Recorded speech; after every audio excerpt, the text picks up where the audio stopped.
Admiral Byrd. He wasn't an admiral yet, okay? This was his first expedition. And some of you might be a little confused by Byrd because he went to Antarctica several times. And there was a question on why aren't you talking about Collins? Collins was really involved with Byrd. Well, that's because Collins was only about 18 years old at this time. And he didn't really have a company that could have helped on this expedition yet. However, on the second expedition, it's all Collins all the time. Okay, so we're going to get there. Let's see.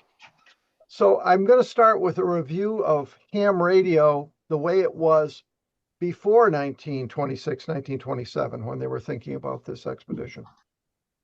In the time that the hams were kicked up band, and that is because of the Titanic, basically the importance of communication, both commercial and amateur, needed to be formalized. So the free-for-all that was pre-Titanic was over.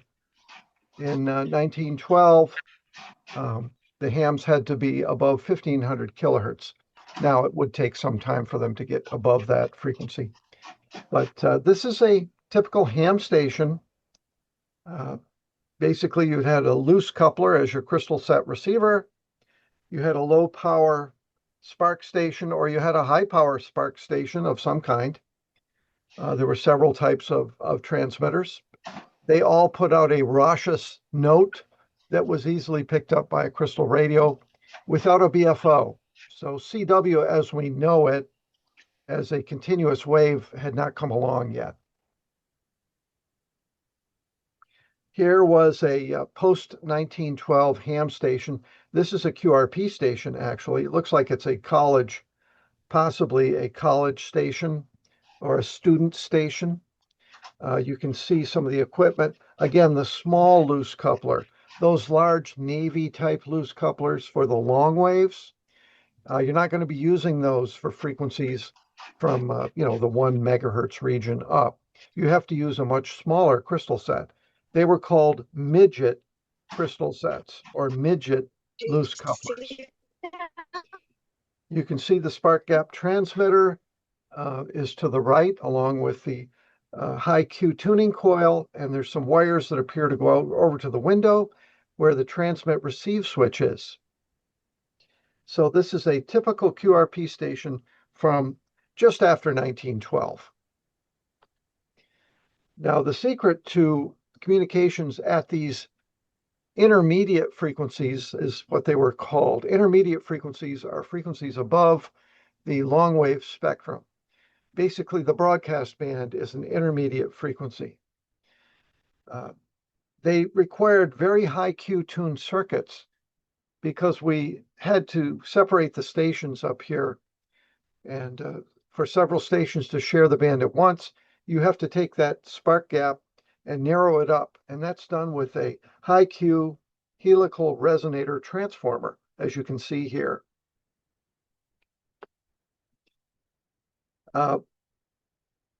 The regenerative receiver arrives just before World War I, and when the war breaks out, of course, all ham activity ceases during the war, but regeneration development continues.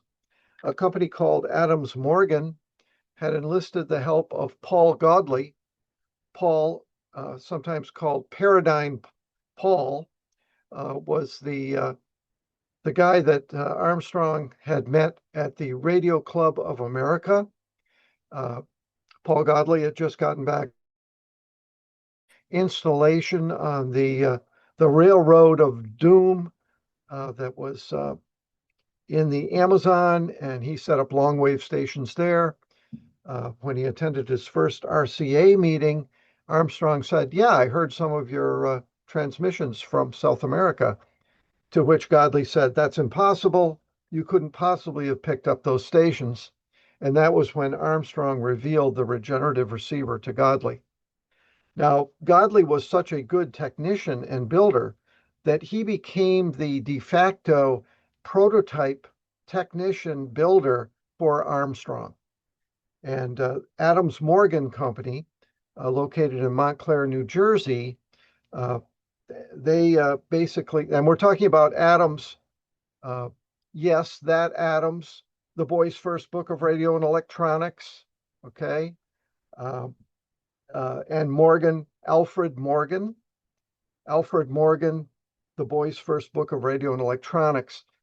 They had Godley as a partner, and Armstrong's first regenerative receivers were built by Adams Morgan as a commercial enterprise.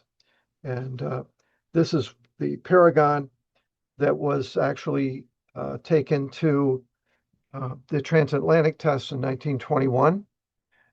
These were used alongside the superheterodyne that Armstrong had developed, both with a lot of Godley input to construct the equipment. And Godley did participate in the transatlantic trials. So this is all kind of a combined effort of the Radio Club of America, along with Alfred Morgan's company and Paul Godley.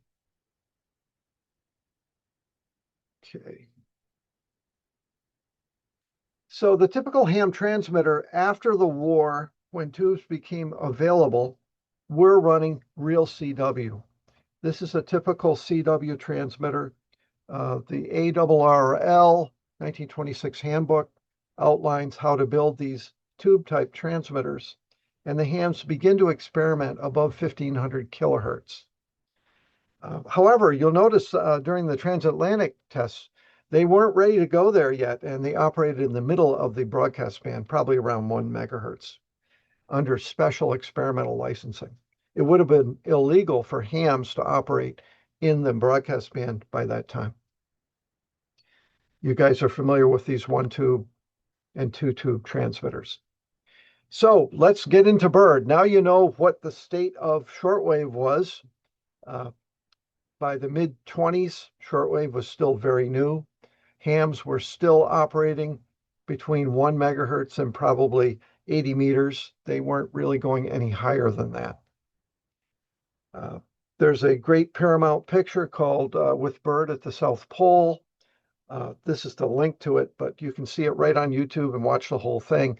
And after you hear my presentation, if you watch that movie, you'll get the idea a lot better. You'll see that Byrd had a lot of cameramen with him, and the way that the presentation is done shows you that he was going to have all kinds of evidence of his trip to Antarctica. This is an example of some of that movie. I want you to just take a look at this. This is the quality of the filming. See some dog sleds? Okay.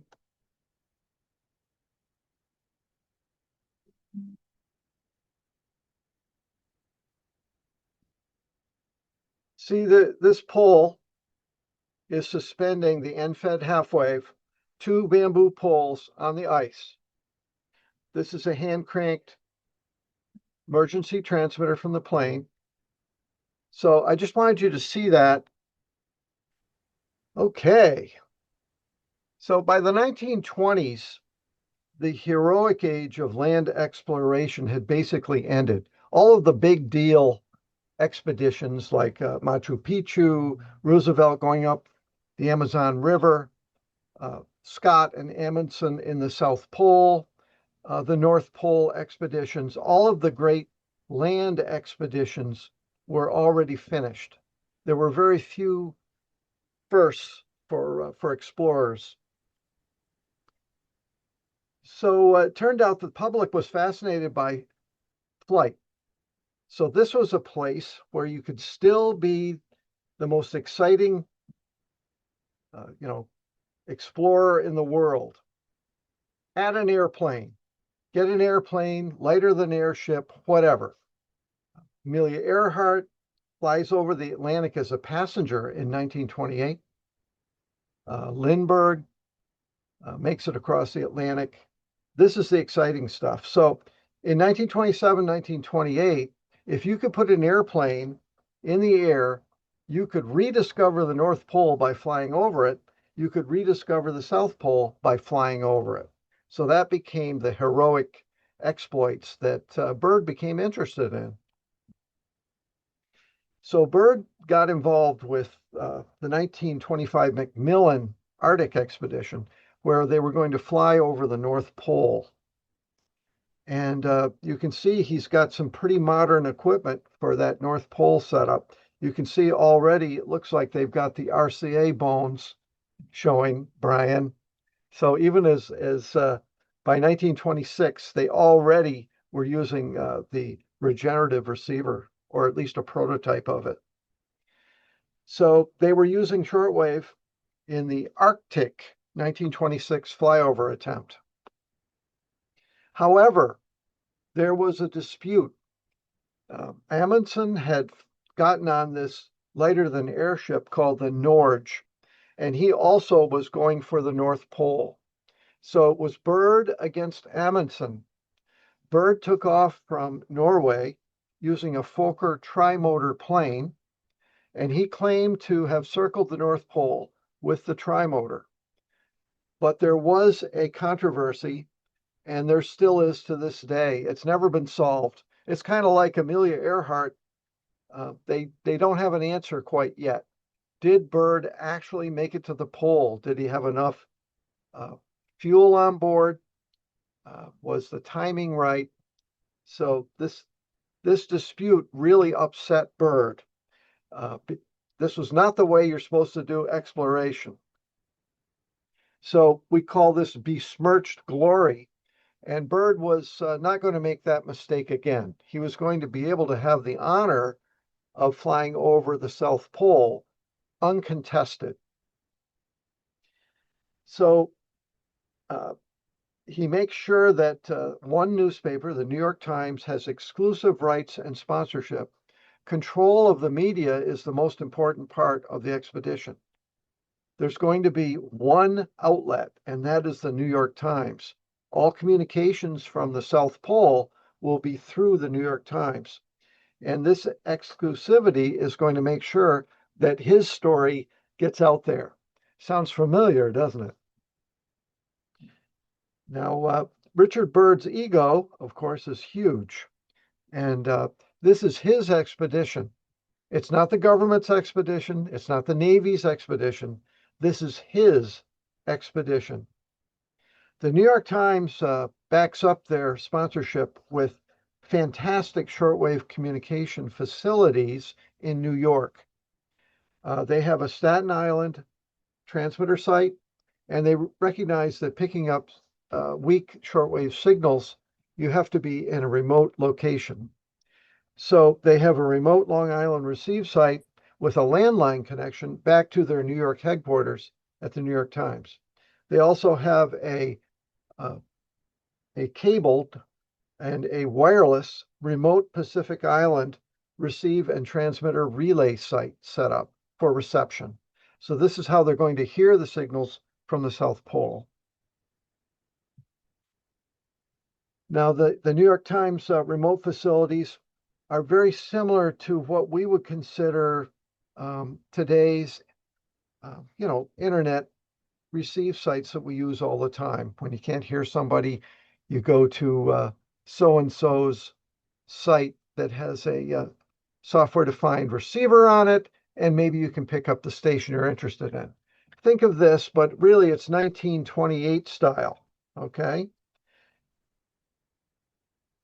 There's also backup facilities. KDKA is leasing shortwave facilities as well. The very first shortwave stations, by the way, were just coming on the air in 1926. Shortwave was very, very new.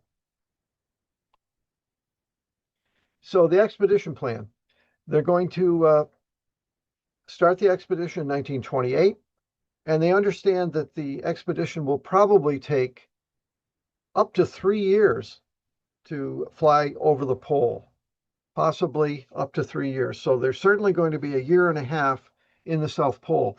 And the deal is, unlike Norway, where you could actually fly to the North Pole on a land base, there are no land bases that are going to allow you to fly to the South Pole, you have to take everything to Antarctica.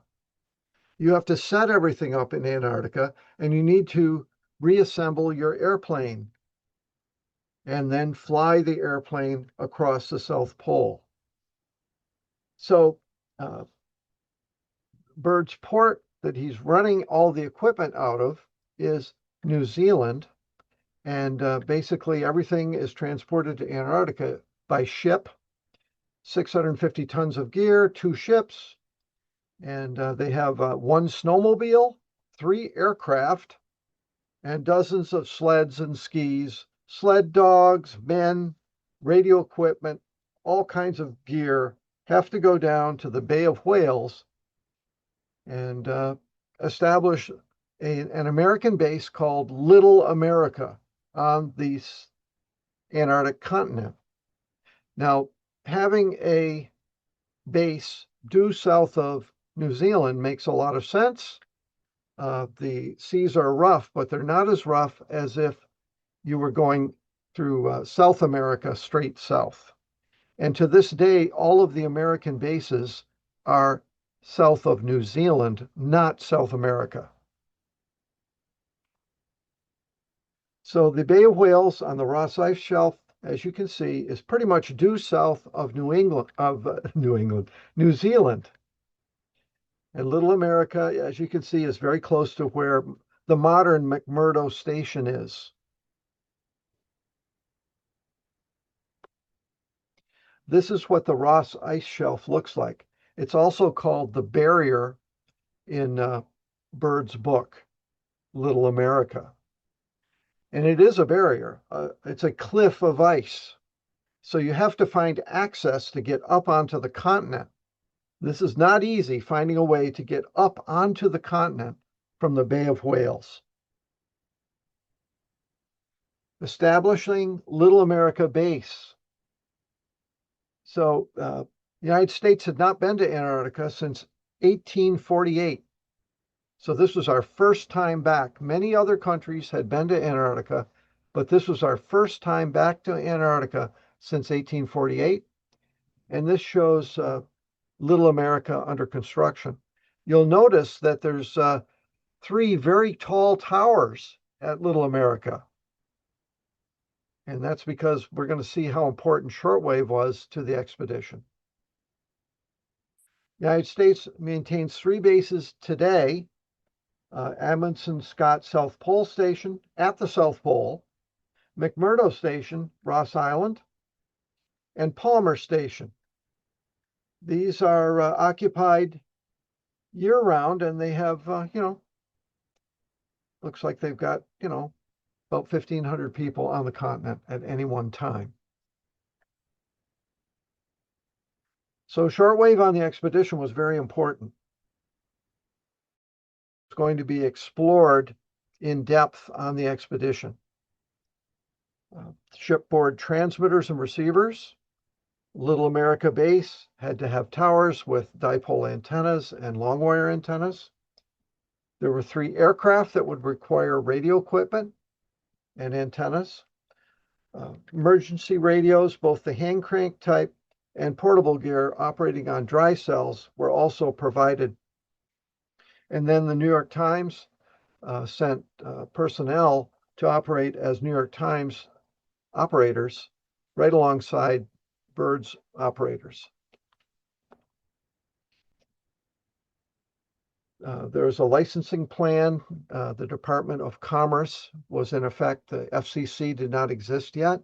So you had to petition the Commerce Department to get frequencies assigned to you. You needed a license. They couldn't just transmit willy-nilly. They had to have a license. And all of these frequencies were immediate frequencies, low frequencies, mostly for emergency at sea type stuff. And the shortwave spectrum is going to be the main carrier of information back to New York City. So shortwave for the long distance, long wave for emergency. Here's the AR-1496 shortwave receiver, brand new. They requested 2 of these receivers for the expedition.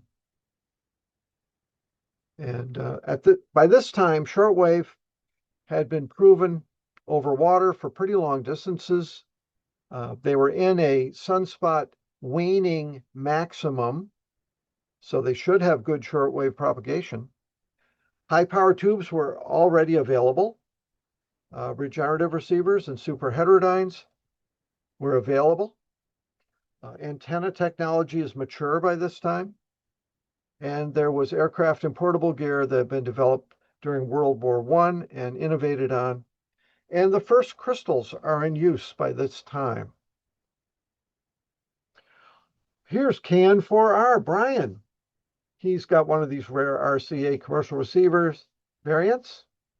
And AWA has two. Correct me if I'm wrong. This is a regen. It has individually shielded stages. It has a vernier on the regen control, which is really cool. Who puts a vernier on your regen control? That's kind of ultra deluxe, I think. This receiver outperforms the superheterodynes of the day in the CW mode. It uses plug-in coils. Of course, you have to install them in the shielded cavities. And there were aircraft versions modified by P&M for higher performance. Here's a couple of movies. Maybe these will run.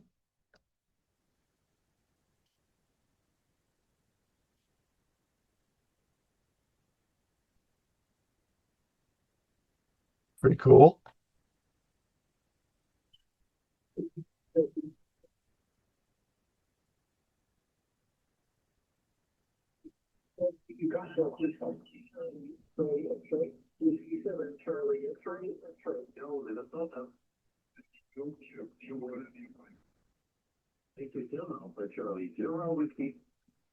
Okay, so these okay, so those receivers are so good they still work today in contest conditions. That's pretty amazing. It's quite a great receiver. So here's some of the more licensing information from the Commerce Department. The low frequencies, called intermediate frequencies, are going to be used mostly shipboard. And the shortwave frequencies, now they're more defined. Can you believe all the way up to 21 megahertz? It's just absolutely amazing what they were going for. Now, did they know this was going to work? I hope so. So, general call of the station, KFK, master station, WFA. This is all of the information. Now, here's an example of a QSL card, and this is a ham radio contact to WFA, which is the master station on the Bay of Whales, as you can see, 1929. Now, for a transmitter at WFA on the Antarctic continent, they're using a tune plate tune grid 500 cycle supply self-rectified transmitter. It's got two 204A tubes. This is a serious oscillator, okay? This is a push-pull tune plate tune grid oscillator transmitter, probably capable of 400 watts DC output, easily 400 watts. The receiver was the GE type AR1496B. This has a screen grid RF amplifier, preamp, a detector, and 2 stages of audio. This is the high performance receiver used for this QSO. So in order to get the equipment down to Antarctica, Byrd had to procure 2 ships. And this is where he tried to save money. He bought 2 pretty derelict boats. Byrd's flagship, the City of New York, is a bark. And this is like a steam-powered sailing vessel of the late 1800s. And it's got this really strong oak ice-proof system on it, so it can live in the ice, apparently. The other ship he bought was the Eleanor Bowling, which was a rum runner, a seized rum runner, okay?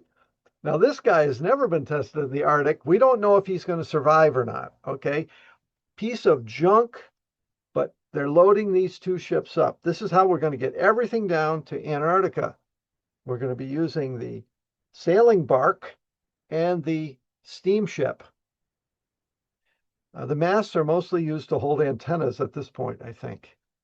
Look at the price on these, $165,000 for the City of New York, $34,000 for the Eleanor Bolling. So here's the City of New York's transmitter. This is a really interesting transmitter. This is a push-pull 4-coil Meissner. This is really something. This is something that I have not heard anyone running yet, okay? The Bruce Kelly has not seen a push-pull series feed Meissner. So this is something we need to build immediately. Here's a little picture of the transmitter. Excuse me. Look at the bulbs. 750-watt tubes, a pair of them in push-pull. This is really going to put some power out, okay? This is serious business. Notice it's also self-rectified on 500-cycle shipboard AC converted to high voltage AC. No rectifiers. This is the real deal. Now, these spiral inductors, these high Q spiral inductors, they were state of the art in 1915. Okay? But guess what? They're still state of the art. Your cell phone has them. And these can be printed on microcircuits. It's still state of the art technology. And my cat.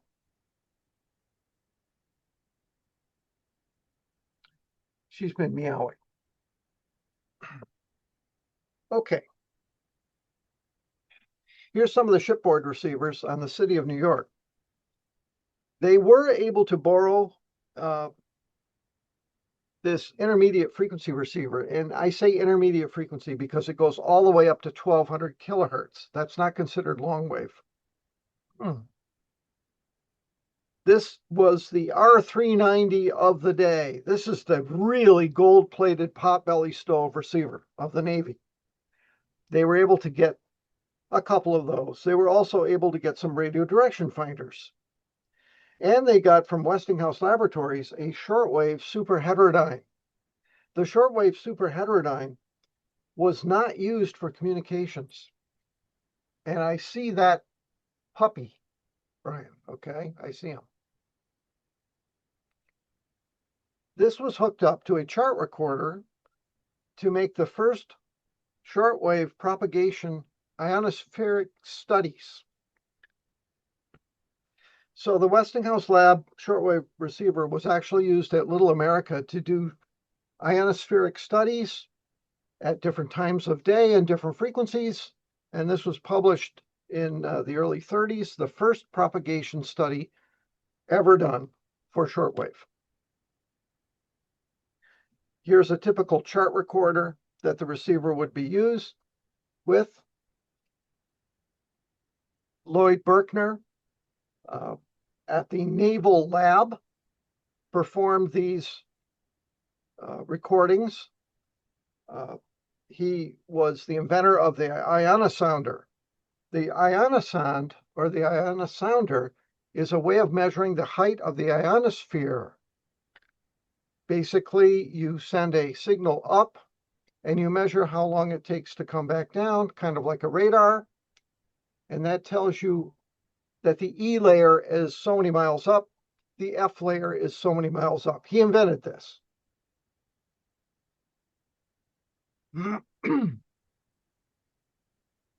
So the SC1420, it basically is a TRF/regen. It can use both a regular regenerative detector, and it can also use a crystal detector. Both are on board, depending on what frequency.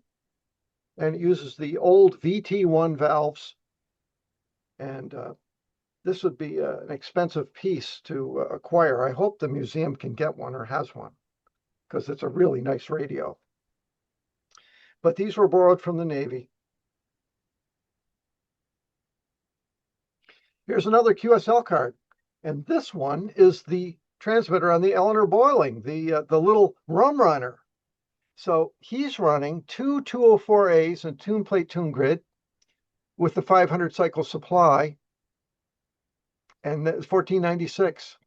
So they're also running the same receiver. So once they got to Little America, I'm sure they offloaded a lot of this equipment to use it on base, but the ships were taking advantage of this equipment. And if the ship was anchored off Antarctica, they of course could operate. So here's a tune plate tune grid using a pair of 204As.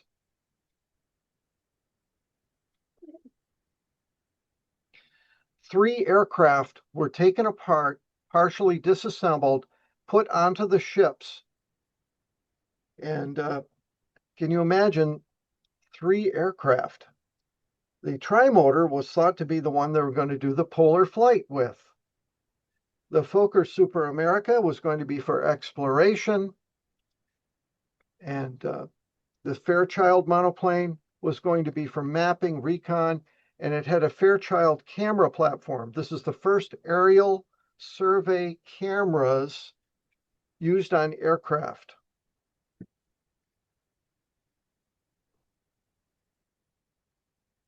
The aircraft needed radios, and they were approached by a company called Heinz and Kaufman out of San Francisco, California.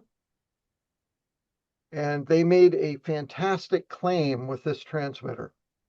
It's an ultra miniature transmitter capable of both long wave and shortwave. 50 watts, combining intermediate frequency and high frequency transmitters. And of course, the radio team said, "You got to be kidding. You mean that cigar box has got both long wave and shortwave transmitter in one box?" And they said, "Send one." So they, it was put up or shut up time, and they sent the thing, and they were just amazed. Now, this little transmitter is in the Smithsonian, if you want to see one. This is the biggie. It's really a little transmitter, but this was the magic, to be able to have a ultra miniature transmitter on the aircraft. And this is the one that actually transmitted all the way from Antarctica to New York, 50 watts. Now, the antenna on aircraft, you guys have all seen antennas on aircraft, right? Typically, the wire goes from a spar that's just behind the pilot, and it goes all the way back to the vertical stabilizer. It's a monopole, a mono wire worked against the ground of the aircraft. That's your typical shortwave receiver. However, there's nothing typical about the radio team on this expedition, and they demand dipole. So they take, first of all, they put the radio room in the middle of the aircraft, not up near the noisy front of the aircraft. They put it in the middle of the aircraft, away from the noise, and they run a balanced feed line down the fuselage of the aircraft to the tail, and the tail is where they feed the dipole, and it's an inverted V out to the wings. This is thought to be the first time a dipole was used on an aircraft. So that's their secret antenna to talk to New York. It's a dipole. And it's fed with open wire lines, so you can operate it on any frequency. Pretty clever. And this shows some of the radio team: Howard Mason, Lloyd Berkner, and Lloyd Greenell. So the radio department. This single department received more attention than any other for our program, called for the most elaborate system of communication ever proposed in a continent where radio conditions are notoriously bad. And it says assistance provided for a selection of equipment by the U.S. Navy, the New York Times, and several radio corporations. And it's just an amazing amount of equipment. 24 transmitters and 31 receivers supplied to the expedition. And because you're bringing all these radio guys, they want a radio shop because they want to continue to build and maintain radio equipment in Antarctica. Remember, they're going to be overwintering in complete darkness. I guess we'd say oversummering, right? So the radio department. The radio men disembarked and remained at Little America Base, were known as the radio department. This is Howard Mason, Lloyd Berkner, Malcolm Hansen, Carl Peterson, and Lloyd Greenley. The radio department, under the direction of Mr. Malcolm Hansen, one of the most effective and important activities of the expedition. And you can read this, but basically, the radio receivers carried in the 3 planes were literally built from the bottom up by Mr. Hansen and his staff after preliminary flights in the United States. So it's they're taking most of the radio knowledge of the world and they're concentrating it in Antarctica, and they're going to be out of circulation for over a year. So they're going to be busy. They want to be doing things, okay? These are really crazy radio guys. Carl Peterson, one of the radio department, Norwegian naturalized American. He's expert not only in wireless, but in ski and dog sled. And he's a cameraman with flight experience. And you can see he's using a receiver you might recognize, Brian. And he's using a Vibraplex, okay? Nothing but the best for Little America. There's some other equipment in the picture up top, too. Also, the Kilburn-Clark key that Mason brought along, that he picked up in San Francisco, was used to send the message from WFA, Little America, to WHD, announcing that they had actually crossed the pole. So they used this key, and that key, I have heard, is in the possession of an AWA member. Okay? The AWA is going to get this. Here's another one on the radio team, Howard Mason. He's an amateur, 7BK. He was on staff with Hiram Percy Maxim at the ARRL. He was the main radio operator for the Wilkins Arctic expedition back in 26. He operated the station at Point Barrow. And he was one of the Eleanor Boiling ship operators when they were underway. Expert builder, and he built many of the portable sets that were going to be used in the field on dog sleds, for instance.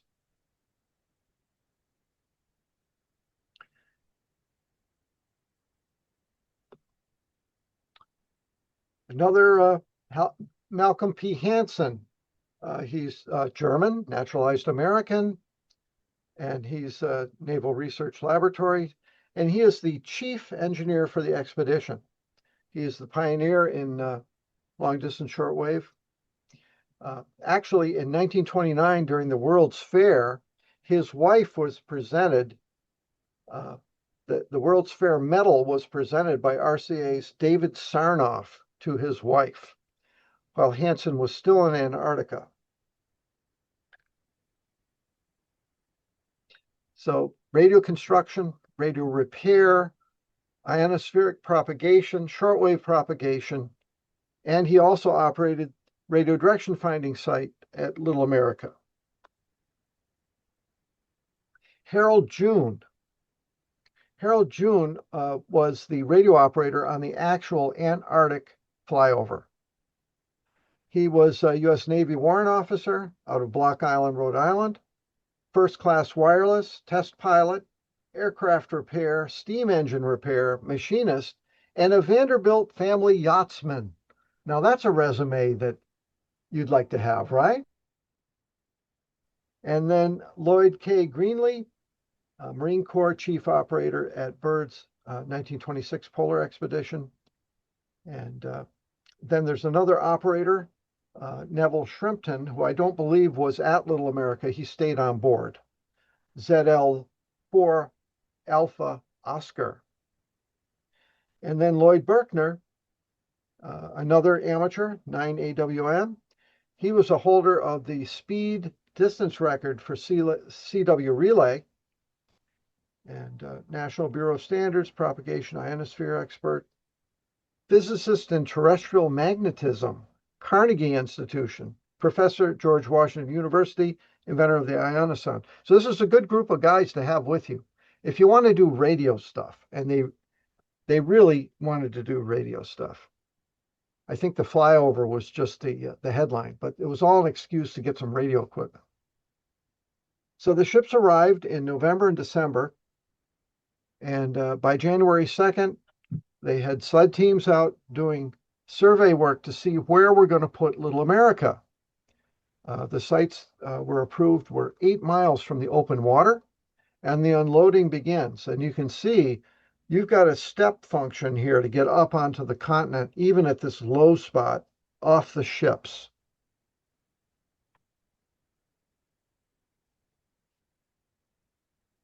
So the highest temperature recorded during the whole expedition was 17 degrees Fahrenheit.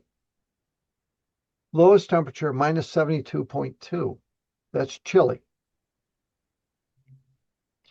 This shows unloading the ships and Little America from a distance. The Ford Motor Company provided the Model A snowmobile. The snowmobile could haul 2 to 3 fully loaded dog sleds. And they were using the Ford regularly on the expedition.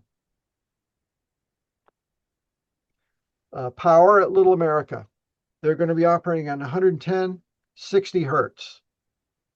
Kohler, a company you might be familiar with, wanted in.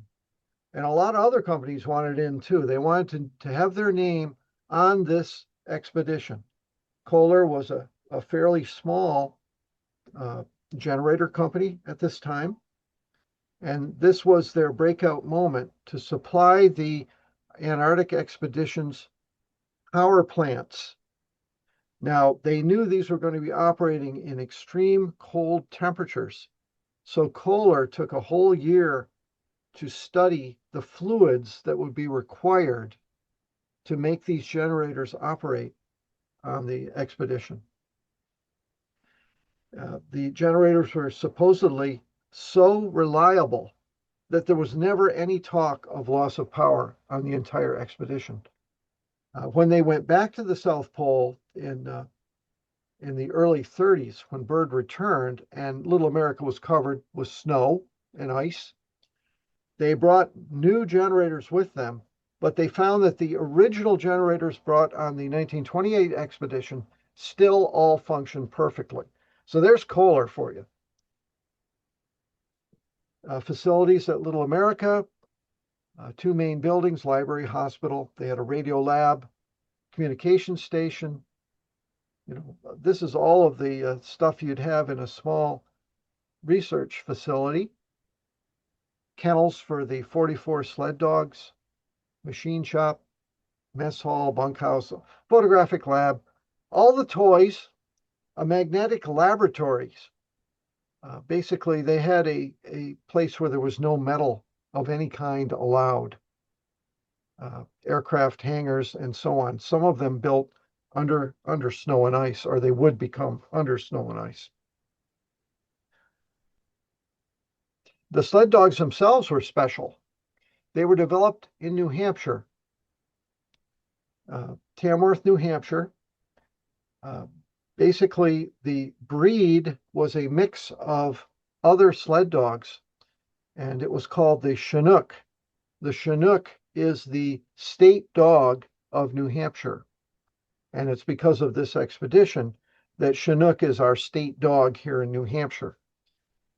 This is the breed that was taken to Antarctica because they were thought to be the most well-rounded for the trip.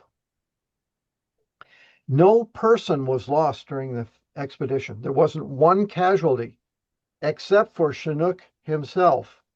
And we think that Chinook committed suicide because he walked into the into the wilderness of Antarctica.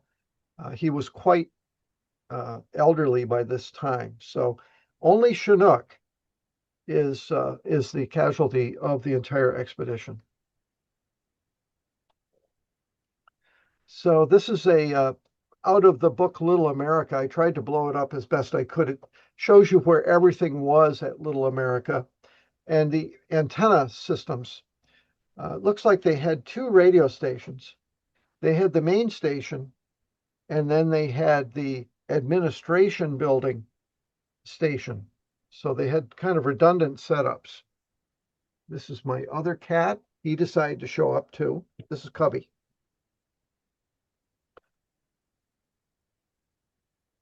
So you can see the magnetic stations out here. There's a DF station. There's a radio shop. This is cool stuff. So here are the three towers. The three towers have three open wire balance fed dipoles. Notice that the balance feed on these dipoles does not have spreaders. Spreaders are just going to collect ice at this, this particular Antarctic. The frost would build up, and you'd lose your propagation up the wire. So they basically just increased the stress and kept the wires far enough apart that they got away with minimal spreaders on these open wire dipoles that were strung between the towers.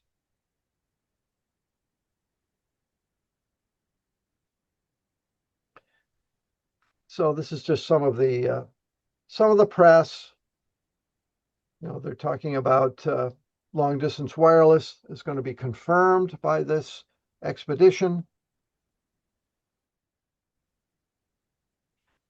So the dog sleds were going to get their own radios. And another company came to the forefront and said, we know how to do this. And it was the Burgess Battery Company in their experimental laboratory. They had already developed aircraft transmitters and receivers. These were small, lightweight devices. Basically, in an aircraft, your transmitter is powered by the aircraft's generator off an engine. But the receiver is always dry cell. The receiver is always DC dry cell. That's to keep noise out of the regen, and they're using regens. Also, notice on the transmitter, you can see these little loops on the outside of the box. That's where you put your rubber bands. That you suspend your equipment by rubber bands in aircraft. That's how you keep the vibrations out of the equipment. And it's rubber band shock absorbers, a suspension for both the receivers and the transmitters in the aircraft. That's 1920s radio in an aircraft. They're going to be using the 45-meter band, which is really interesting because we know that 40 meters, 45 meters is perfect for something called near vertical incidence skywave. Anybody heard of NIVIS? Guess what? They're counting on NIVIS. How do they even know about NIVIS? They knew. So how do you make dry batteries work at -45? How can you have battery-operated dog sled transmitters and receivers at -40? Well, they came up with a insulated battery box. The batteries go in this insulated box that's mounted on the dog sled, and it keeps your batteries warm enough to function at those cold temperatures.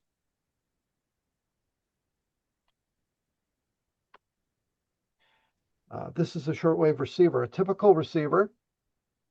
It's a regenerative stage with 2 stages of audio. And they're using the CX 199 or 299, UX 199 or 299. These are very small vacuum tubes. They're battery tubes.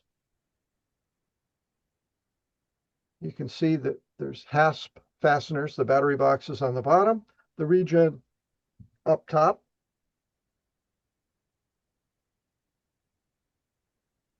They're using something called the end-fed half-wave. The end-fed half-wave is a antenna that allows you to work with a simple long wire. They're using 7-foot bamboo poles, and they deploy a counterpoise underneath the end-fed half wave. Remember, there's no ground in Antarctica. You've got an ice thickness of 1,000 feet minimum below you. So it's like you're in the middle of the air. That's the best way of describing it. So you must have a ground if you're using a single-ended antenna, like an end-fed half wave. The reason that they're using the end-fed half wave is deployment speed. 2 bamboo poles and some wire, and you're on the air. So this is how you do DOTA, dog sleds on the air. Let's look at the transmitter. This is really cool. They got a Canadian company to supply battery versions of the O1A. Okay, so it's a low current version of the O1A. It's a special O1A for these dog sled radios. And they're capable of 7.5 watts input power. It's a MOPA. It's crystal controlled with a amplifier. Okay, so they also had a loop and a carbon mic input, so they could do AM with these little transmitters as well. And they were using the AM mode to do what we would call walkie-talkie stuff around the base camp.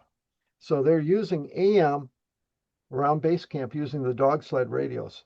Everybody was surprised at how well this battery-powered equipment worked in the field, even in Antarctica. So there's so many technologies that were invented here on the expedition that we're using today for parks on the air. It's absolutely amazing. So this idea of the dog sled radios was big news. Nobody believed that QRP could be effective. Nobody knew about near vertical incidence communications. So this hit the news, and everybody was kind of surprised that they were able to get communications to all of these dog sleds that were out building cairns. And the reason you have cairns is because on the expedition, the aircraft could come down any place on the route to Antarctica.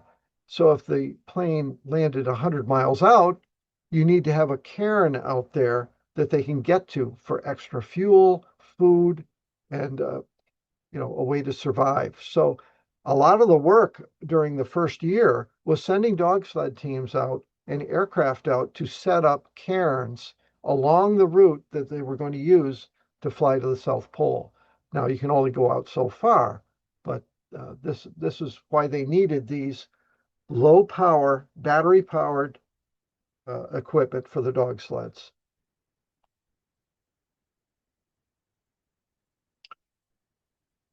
So they're starting to realize that shortwave goes a long way. And the flight to the South Pole is 800 miles inland and back again.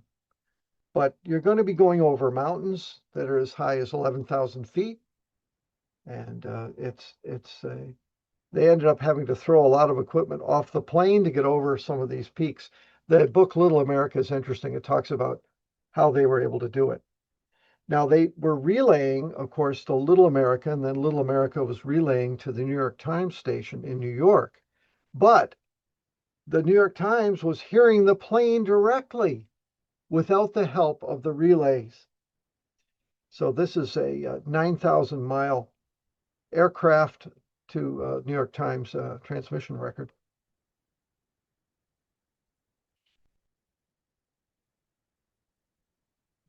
So these are just some Commander Byrd off on his flight to the South Pole. This is the kind of coverage that the New York Times was providing. He was getting all of the press. And the successful flyover occurred. And Byrd reaches South Pole and so on. Round trip took 18 hours, 41 minutes. And he becomes a rear admiral through promotion because of. And remember, we're in the Depression. We're in the middle of the Depression, 1931. But when he returns, they have a giant party in New York with a full ticker tape parade because this is big. This is a big deal and good news for America during the Depression.